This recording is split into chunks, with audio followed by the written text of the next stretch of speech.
Yeah, I feel like I'm in the middle of an Alfred Hitchcock movie. If you guys find this footage and I'm being attacked by crows, you'll know. So today I want to talk to you guys a little bit about adventures in dating. Over the last 35 years, the number of people, women in particular, who have been diagnosed with a mental illness has doubled. Think about that for a second. Doubled in about 2 generations. The number of women who are receiving treatment for some kind of mental illness right now is about 1 in 3. So if you go on the dating apps, the likelihood that you're going to run into a nut job is pretty good. Recently I went on a date with a woman. Everything seemed to be fine. The first clue that something wasn't exactly right is when I picked her up. She had gotten her hair hacked off, you know, like in a picture she had long flowing hair. When I picked her up, it was about, I don't know, a little below her ears, you know. It's like she suddenly became butch. Halfway through our date, it became apparent that she hated her father and wanted him dead. Meanwhile, I'm talking about how I'm trying to help this old man, this old friend of mine. And she's talking about how she hates her father and he hopes he dies. Needless to say, that relationship didn't work out. But I think that as we get into these relationships, it's really, really critical to get clarity about what's okay and what's not, and knowing the difference, because there is a wide spectrum between normal and pathological. And that spectrum seems to be getting wider and wider all the time. This is Life 2.0. Let's talk about it.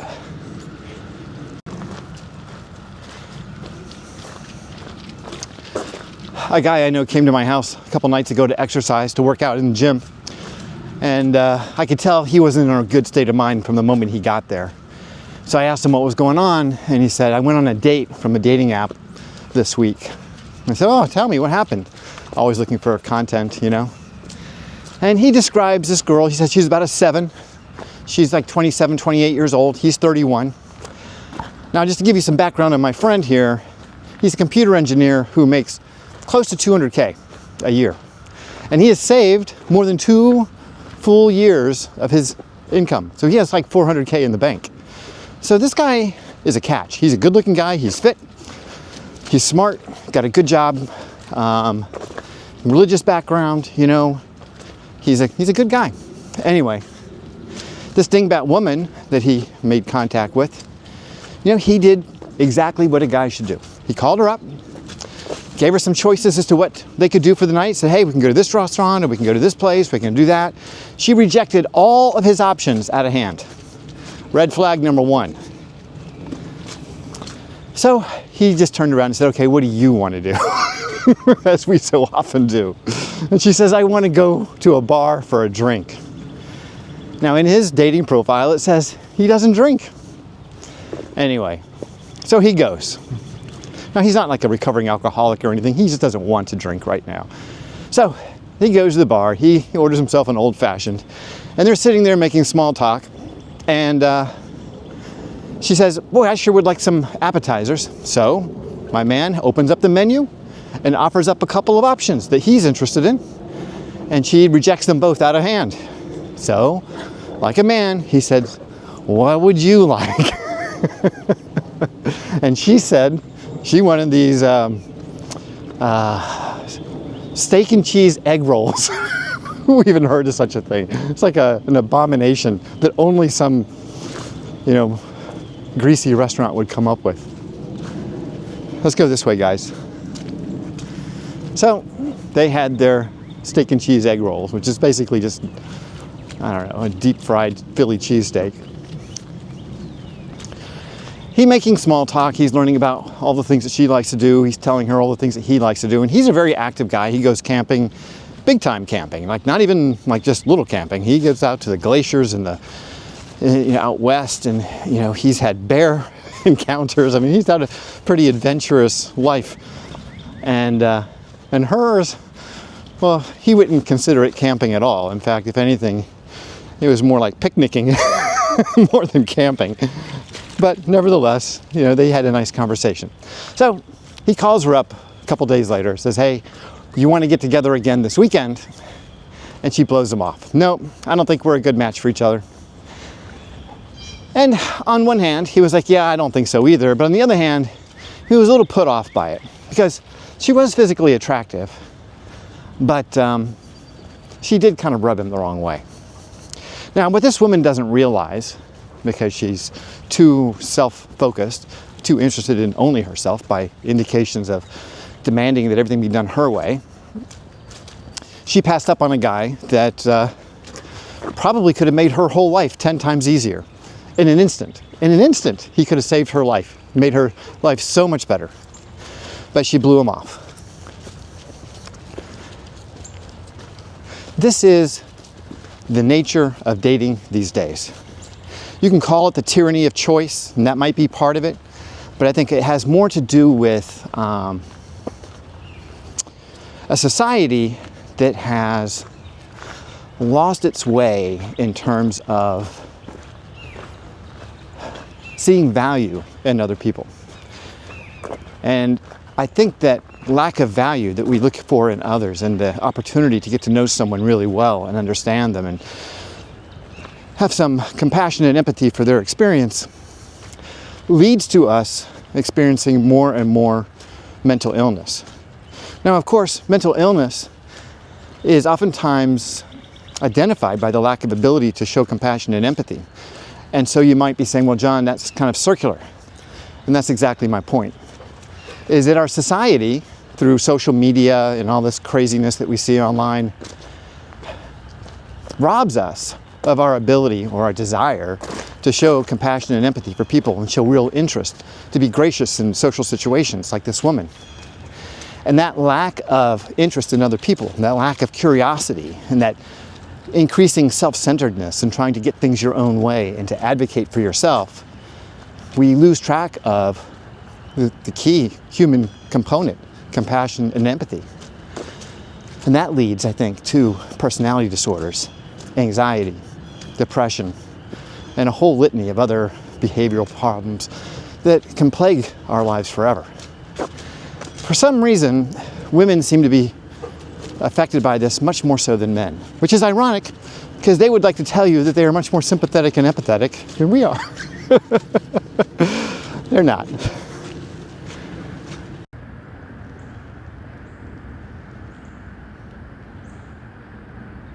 Oftentimes we believe that mental illness is inherited, that it is genetic. And to some degree it can be. There's no question about it. And I guess I saw a statistic that somewhere in 40 to 50% of people who exhibit severe personality disorders like psychosis or sociopathy, not psychosis, psychopathy. You become a psychopath or a sociopath. Anyway, these people have that kind of mental illness in their family. But more than half of these people actually develop these illnesses during the course of their lifetime. And these illnesses are developed as a result of behavior patterns that also occur during their lives.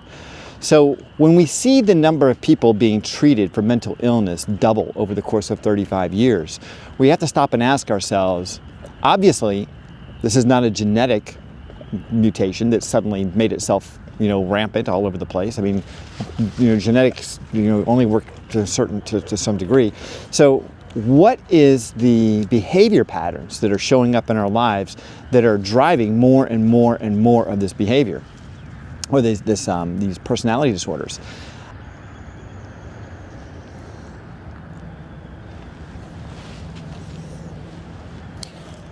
Mental illnesses like borderline personality disorder, psychopathy, sociopathy, narcissism, covert narcissism being part of that. These kinds of personality disorders, they can evolve during the course of a person's life as a result of their repeated behaviors. And of course, the biggest change that we've had since the early 1990s in our lives is the advent of the internet. And what's interesting is when you look at these statistics, since about 2015, the rate of acceleration, the rate of growth of these personality disorders has increased. So what's driving that? And obviously it's social media. There's no question about it. Not that social media causes people to be sick in the head, but it certainly is like throwing gasoline on the fire. You know, they may already have the seeds planted for a personality disorder because of their overall behavior patterns.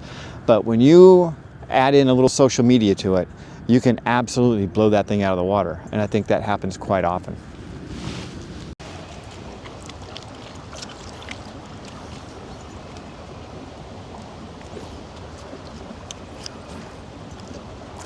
A few years ago, my daughter had a friend who would post on social media about all of her boyfriends. Now, these poor guys, I don't think they realized that they were the basis for all of her content, because she was doing it under a pseudonym, so they wouldn't know, but all of her friends knew. And she would document, almost like a journal, each and every one of these relationships. Now, she wouldn't call the guys out by name, that sort of thing, so she didn't humiliate anybody, but she would get advice from them. Like, for example, in one situation, she had told this guy early in the relationship that she really enjoyed having sushi. And a month later, they're getting ready to go out on a date, and she's anticipating that he's going to bring her to a sushi restaurant. And he doesn't. He takes her to a steak restaurant. There is no sushi. She, of course, puts that online and gets feedback from all of her friends who tell her that she should dump him, that obviously he's a loser, obviously he's a terrible human being. How could he possibly be the right guy for her if he doesn't pick up on these subtle cues that she's dropping for him to get her what she needs to be happy? This is pathological. You know what I mean? I know that she's doing it for content, but there's a pathological behavior here.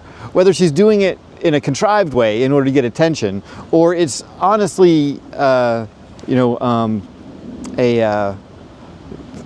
way that she is, a behavior that she actually embraces. And the reflection or the reaction she gets from her fans, the people that are watching all this crap, is equally pathological. In fact, I believe that with social media, the pathology builds on itself. Because like I've said in other videos, it's inevitably the loudest voices that get the most attention. And the algorithm feeds these loud voices. So inevitably, these crazy people who will declare something completely crazy, I mean ridiculous, like you should dump them because he didn't take you to a sushi restaurant, their voices get the most attention. And so that is what gets spread across the internet, is the craziness. And this is the big problem we have, I think, obviously with social media, is that the algorithms reward insane behavior. I think that most men recognize this on some level. Like, even if you are ideologically like very focused on one particular, way of thinking, when you're watching someone, in that genre, whether it be me, say about women, or it may be, a political guy like Tucker Carlson or someone like that, but when they say something that is completely off their rocker, like doesn't make any sense at all, like remember how Tucker was tanning his testicles like a couple years ago? Really? Like, that just doesn't seem right. You know what I mean? Like, you kind of know. It's like, man, that just doesn't seem right. Like, I know what you're trying to do, trying to increase testosterone, but there's really no science behind it, and standing with a big red light on my balls seems like a really ridiculous thing to do. And the fact that you would say this out loud in public on TV makes me question your decision making. Anyway, but the algorithm feeds that. Like when you say something silly or do something stupid, or you get out there with some crazy idea, the algorithm will feed you the views, the clicks. It'll get you what you want. And then what happens is these people who are relatively unbalanced, they have the seeds for personality disorders, will observe these behaviors and think that this is normal. And so they then emphasize these kinds of behaviors in their own life, which of course just is like I said, pouring gasoline on the fire. It just makes them more and more unbalanced, more and more pathological.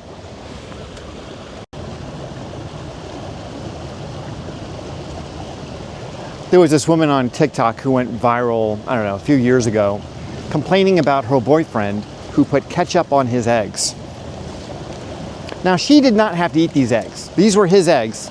He was putting ketchup on the food that he was going to eat, eggs. Now, I'm not a big ketchup on eggs guy. Like, that's just not my thing. But I don't see anything really necessarily way off the reservation on that. You know, I mean, it's something that people do, you know? But she posted this online and complained that her boyfriend was some kind of a freak. And of course, she got lots and lots of reinforcement that he was some kind of a freak, that he wasn't right. Obviously, he was crazy. Why would anyone put ketchup on eggs? You got to run, girl, run. This man is a danger to you. Yeah, what the fuck, really? Give me a goddamn break, you know? Why would anybody do that? You know, the girl who posted the ketchup on eggs thing, she's the one who's really pathological. But, you know, without social media, would she have been so overtly crazy with this? You know what I mean? Like, if she were just telling her friends and her friends said, oh, that's kind of weird, you know, would that have turned into anything? You know, did she just miss an opportunity with a really good guy who has a really weird quirk? You know what I mean? But because of social media, the feedback loop is so powerful that there creates a social pressure. And of course, women have this need to agree, to be agreeable, and to agree with the women around them. Everyone wants to conform to this median. They want to be, you know, accepted in their behaviors, and so they will go along with it. You know, they'll collapse to the idea that they need to conform to whatever the group says. You know, this group think has to take over and manage your life for you. And with social media, you've got this group think from strangers all over the world who are giving you feedback on stupid shit that you would never get otherwise. Yet they do. And this is what feeds the craziness. This is why we have a doubling of the number of people who are diagnosed with personality disorders or other mental illnesses over the last 35 years. There's no question in my mind that social media, although it doesn't cause it, it certainly inflames it.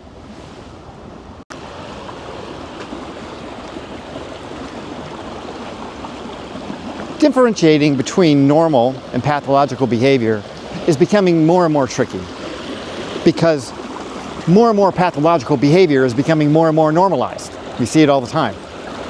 So let's go through some examples. Let's get into the meat of this thing. So let's talk about jealousy. This is something that comes up in relationships quite often. A normal behavior, let's say your girl gets upset, she's jealous because you're talking to some woman in a party, is for her to say, hey, you know, that really upsets me. I'm concerned about that. You know, if you wouldn't mind, you know, I'd prefer if you didn't flirt with other women, you know, out at parties. That would be normal. Like, she expresses a feeling, she's emotionally upset by it, and she's asking you to take action to help her deal with the problem. Reasonable, you know, not necessarily something I would necessarily do or give into and talk about how insecure she is, but whatever, you know. I can see that as being a normal reaction. Something in the middle. This is sort of like a yellow flag. She says, I want you to block all other women except for me, your mother, and your sister. That might even be red flag territory. But you know, now we're starting to get into some pathological-ish behavior when she started reacting like that. But when it gets really pathological is when she starts tracking your location and she sees that you've been at the grocery store for 45 minutes and she checks the receipt and it shows that you were only in the store for 23 of those 45 minutes and she wants you to account for those other 22 minutes. Pathological. That is pathological behavior. So you need to be consciously aware that when a woman confronts you with a behavior, that you need to evaluate whether that behavior is valid or not based on how far into the crazy it is. Now, people having emotions or reactions, you know, I shouldn't say reactions, people having feelings and emotions. Women have feelings and emotions. They get upset, they get jealous.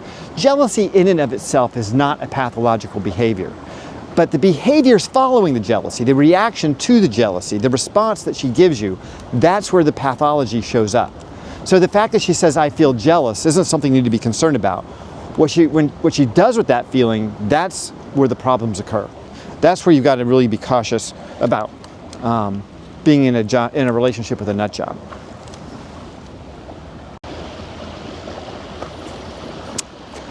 So I was talking to this guy a few months ago, and he was talking to me about a situation where his girlfriend just snapped on him, and he couldn't figure out what it was. And it started off pretty innocuous. They were going to go out to dinner, and she recommends a restaurant. She says, let's go to, Joe's restaurant. And he says, great. No, he says, fine. He doesn't say great. That was the problem. He said, fine. And she said, that doesn't sound good. It sounds like you don't want to do something else. He says, no, I think Joe's is good. I'm ready to go. Let's go. Just the way you responded to me sounded like you didn't approve of my selection of the restaurant. And he's like, what are you talking about? He says, I think you're trying to manipulate me and control me through that response. Like your reaction to me recommending the restaurant was not what I expected. You loved it last time we went, but this time it sounds like you're not really all that thrilled to go. Did you lie to me last time that you really didn't like it? Now, you can see, and this went on for a while, let's turn into a huge fight. You can see how this exchange is pathological. This woman obviously has some serious, serious issues. She is insecure. She is paranoid. She is neurotic. She has got all kinds of shit going on. But poor Dave, he was confused. Dave's problem, quite honestly, was she was super hot. And of course, on the hot crazy matrix, you know how that goes. I mean, she was all the way near the top. And the fact that she was so reactive to his response to her wanting to go to a particular restaurant is an indication that she's accustomed to guys just bending over backwards to make her feel good about whatever she wants to do. Another pathological characteristic is you will find this very, very common, especially in extremely attractive women and women who identify strongly with their physicality. If they're very pretty, and pretty is their personality, they own it and they work it, you're probably going to find that they have not had the same kind of experience in terms of relationships that other people have had.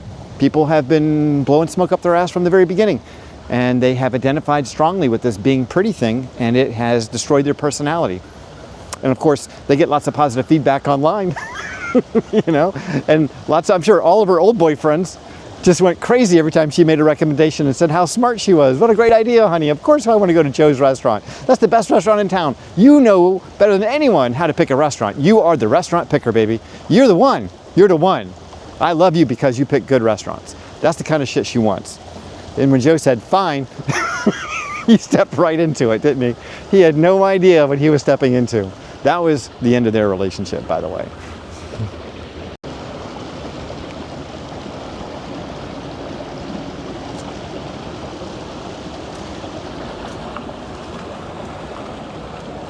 This next one is a big one, and I've seen it a lot in my own life, without getting into too much detail.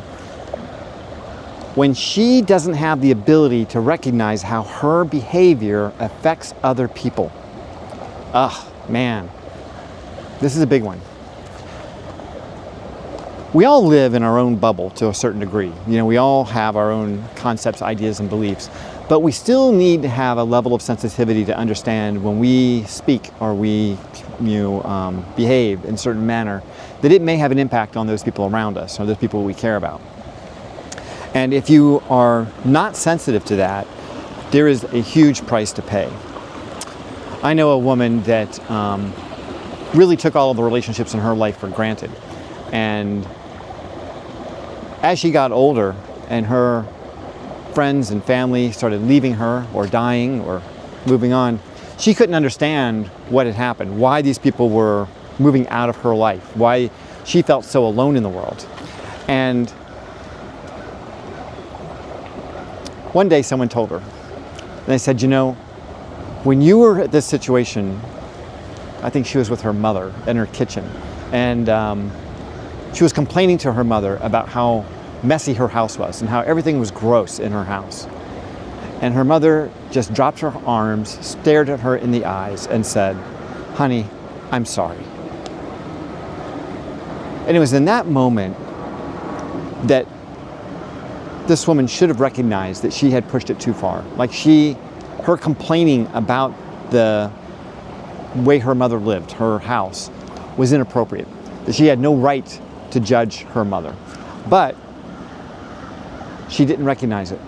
And it wasn't until after her mother was passed away that one of her nieces explained it to her and told her why that was so hurtful to her mother.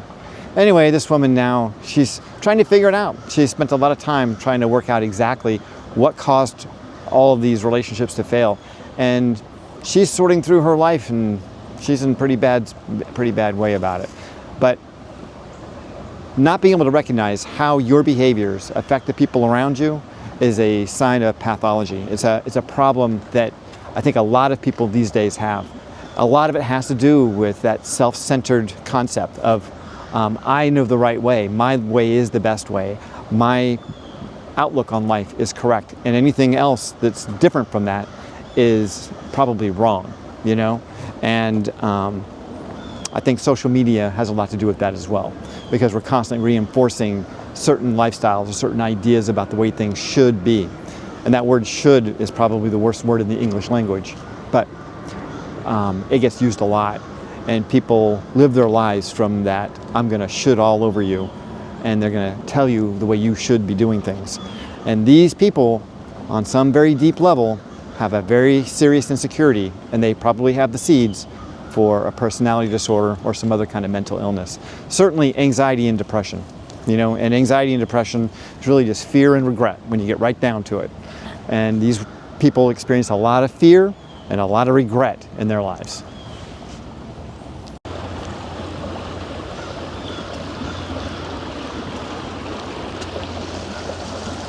When she's living in a version of reality that is not the same as yours, and she's going to try to force you into her reality, that is a huge, huge red flag.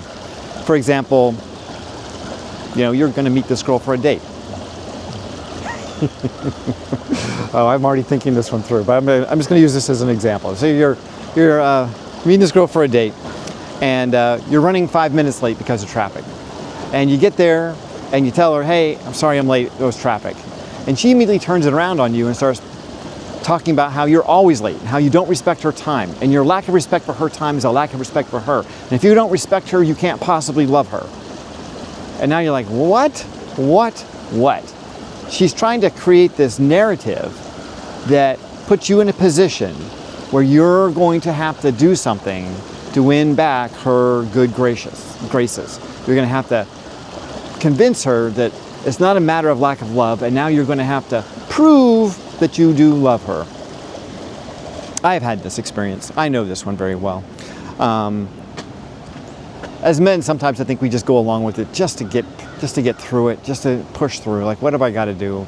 How do we move on to the next thing? Like, how can we get past this and move on to the next thing? How can I make you happy quickly and effectively without having a big argument? And this is where we make the mistake. We don't call it out when we see it. And I think that, you know, the scarcity mentality that men have when it comes to women keeps us locked into sickening bad relationships. We allow these relationships to fester and to become worse and worse and worse, like a wound that won't heal. And we would be much better off just calling out bad behavior right from the very beginning. Now, I want to be clear, everybody has a bad day. Like, everybody has a bad day from now and again. So it's not about the occasional one-off reactive, you know, experience. It's when you see a pattern of behavior that you recognize that it is pathological. Having a bad day, she snaps, she screams, whatever, that doesn't necessarily make her a crazy person. That just makes her human. We all have those days. But if she's doing that all the time, and you're experiencing, you know, gaslighting and manipulation and those kinds of behaviors, extreme, you know, anxiety and mood swings, then you definitely are in a relationship with someone who has some huge problems, and you need to get out of it.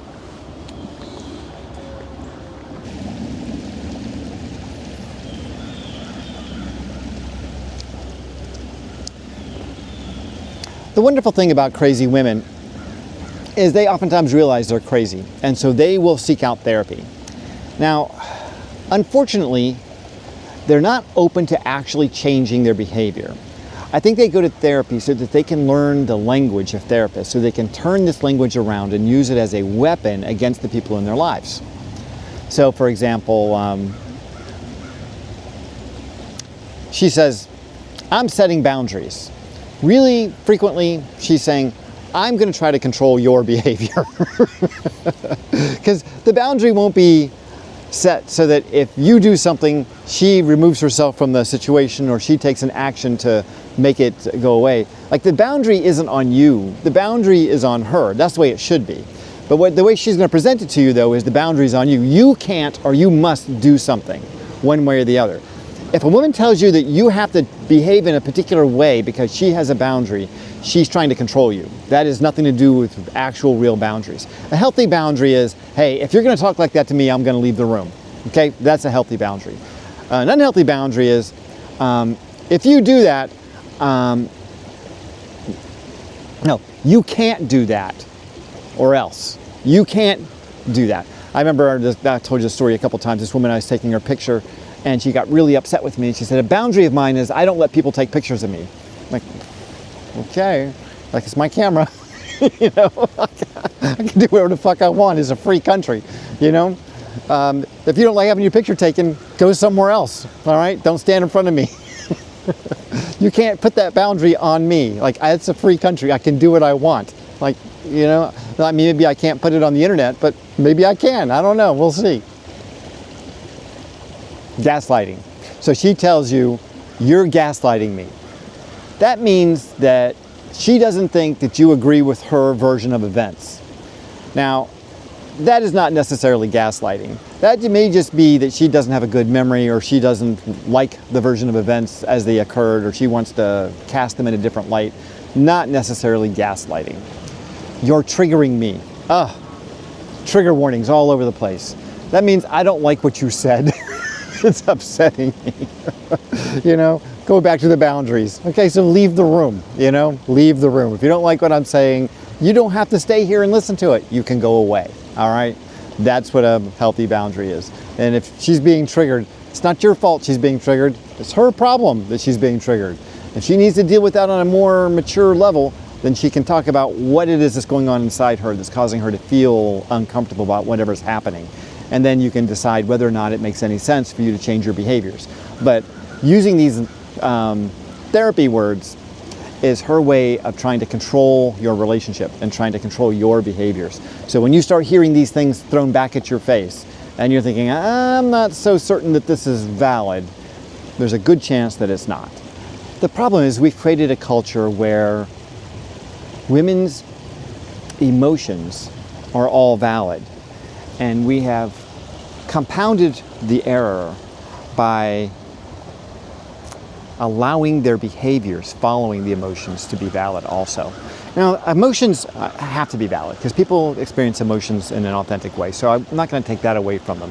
They can feel sad or upset or whatever, but it's the behavior that follows that we have now rationalized into the emotion itself. That it's okay for her to scream at you for 3 hours because she was unhappy with something that you did. It's not. It's not. Screaming for 3 hours is not ever okay, you know? Having a healthy conversation about what's going on, that's okay. But screaming about it for 3 hours is not.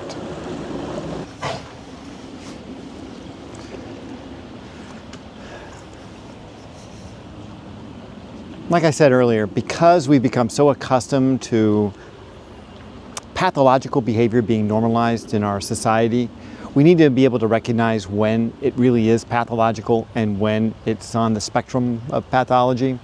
Sometimes it's normal. Like I said, people have bad days, they say dumb stuff, shit happens. But sometimes it becomes pathological when you see the patterns. And when you see a pattern of someone who's constantly trying to change the nature of your reality by telling you things that are not necessarily true, and you hear this repeatedly over and over and over again, it's not you, it's her. I've been through this, and the first time it happens, you think, well, maybe I'm just not remembering that well. Maybe Alzheimer's is sinking in. Maybe I just don't have the right memory. Maybe I see this from a different perspective. We always question ourselves. But when you have it happen to you 2, 3, 4 times in a row, then you realize, no, she's trying to change reality on me. She's trying to justify her behavior into something normal when it clearly isn't. So don't allow yourself to fall into that trap. When you see pathological behaviors, don't try to fix them. You can't. You just need to get out. Just get out. End the relationship as comfortably and as kindly and as pleasantly as possible. And I mean that because if you do it in an abrupt, mean, angry way, there's a very good chance she's coming after you. it. You don't need that. These crazy women will come after you. On a couple of occasions, I had to break up with women and block them on my phone. Luckily I have cameras around my house. But man, it's crazy. I had a woman empty my tires once where thankfully she didn't slash them, but she did take the time to make them all flat. So when I came out to go to work the next day, all my tires were flat. Now it's been a long time since that happened, but it did happen. And I don't know that she was necessarily crazy when I met her. Oop, I'm gonna fall into the damn water. But yeah, she was definitely crazy by the end. Maybe it was me, but I don't know. You just have to watch out for it. They seem normal in the beginning. They always do. They always seem so good in the beginning. It's only once you get to know them that you realize that they're nuts.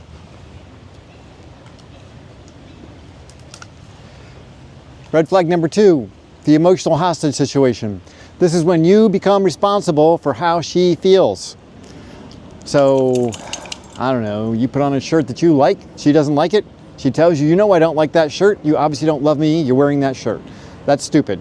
Don't buy it, don't go for it. You're not responsible for her emotions. If she has a problem with her emotions, then she needs to work it out. If she doesn't like you wearing the shirt, then she needs to have a rational conversation with you about it. Like, honey, I know you love that shirt, but it smells bad. You've had it since you were 16. I think it's time we need to save it for special occasions. She needs to have that special occasions talk with you about your shirt. I've had that talk a few times, and I understand what it means. I get it. But turning it into an emotional hostage situation is a pathological behavior. Don't let it happen to you. Red flag number 3, the moving goalpost situation, where no matter what you do, you can't make her happy. This guy told me a story about how one year he had taken his, it was his girlfriend's birthday. And so he arranged for a big party. And it was a surprise party. It was a big surprise party. And she was very upset with him. She said, I don't want something so big. I want something more intimate. I really don't want you to ever do that for me again. So the next year, he takes her out to an intimate little restaurant and they have a nice little quiet birthday. And she was upset about it because he didn't put enough effort into it. Like, you didn't put nearly as much effort into this as you did into the party last year. I was like, come on, babe, give me a fucking break. You know, moving the goalpost is a way of manipulating you, trying to make you behave in a particular way to prove that you love her. This is the whole crux of pathological behavior. It's all about having you support their vision of who they are as a person. And through your behaviors and your love for them or your worship of them, they can reinforce this delusion they have of who they really are. And if they continue to try to enforce this upon you, you need to recognize it and stop it. Either call it out or get out, because you can't stay under those circumstances. And then finally, the victim Olympics. This is when something bad happens and she turns it into like the worst possible thing that's ever happened to anyone under any circumstances, and how she is just this ultimate victim, and how it's just ruined her whole life, and how these people are so unthoughtful and all this other bullshit. Yeah, bad stuff happens to everybody all the time, you know, but a pathological person is going to try to use this event as a way to gain sympathy from you and to get concessions, to try to get you to act in particular ways. Again, more and more love, make her feel good about herself, make her happy, make her feel important. These behaviors are designed to manipulate you to get that kind of reinforcement so that she can continue to prop up this idea she has of who she is. And the minute you stop, the minute you become worthless. If you can't feed her that kind of feedback, you can't feed her that kind of emotional support, then you become worthless to her. You're no longer of value. So by simply withdrawing it, you might be able to get her to leave you. You don't necessarily need to make a big deal out of getting out of her way. She'll get out of yours when you stop feeding the monster. This is one of those topics I've spoken about quite a bit on the channel, so I could go on and on and on about it. Debu! Oh, there you are. Okay. So I'm not going to belabor it. I think this video is going to be pretty long as it is. But if you're seeing these kinds of behaviors, the first thing that you have to do is set boundaries and be clear about those boundaries so that she understands what the behavior is and what the boundary is. The boundary is always you taking action to protect yourself from her behavior. It's not about you manipulating her to behave in a particular way. That's really clear. You've got to understand how to use a boundary. The boundary is something that you're setting for yourself. It's not something that you're setting on her. Changing her behavior can be the effect of the boundary, but it's not it's not what you're causing. Like, you're not trying to make her change. You're trying to remove yourself from her behavior. And if she wants to change her behavior, then you won't remove yourself. So it's a very simple task. If the behavior continues and you have reminded her of the boundaries and she continues to cross those boundaries, then you need to either do one of two things. If you're stuck in this relationship and you're married to this woman, God bless you, you need to start documenting, recording her, writing down notes. You just got to keep track of everything, because there's going to come a time when you're probably going to be facing her in court and you're going to need to have every bit of this information. But if this is just a girlfriend, don't waste your time. This is a time for you to avail yourself of your legs and get the fuck out of there, because there is nothing good that's going to come from this. I don't care how hot she is. I don't care how good the sex is. I don't care about any of that stuff. I don't care how rich she is. If she's got these behaviors, you need to get out. You cannot allow this in your life, because she will tear it down. She will tear it down. You will come out of this thing a much lesser man if you don't. If you let this persist for any period of time, you get trapped in it and it will mess with your head. All right, you guys, that's all I got for you today. I certainly hope you've enjoyed this video. If you have, please like and subscribe. If you know someone who's in a relationship with someone who might be pathological, please share this video with them. In the meantime, remember, stay healthy, and if you can, stay single.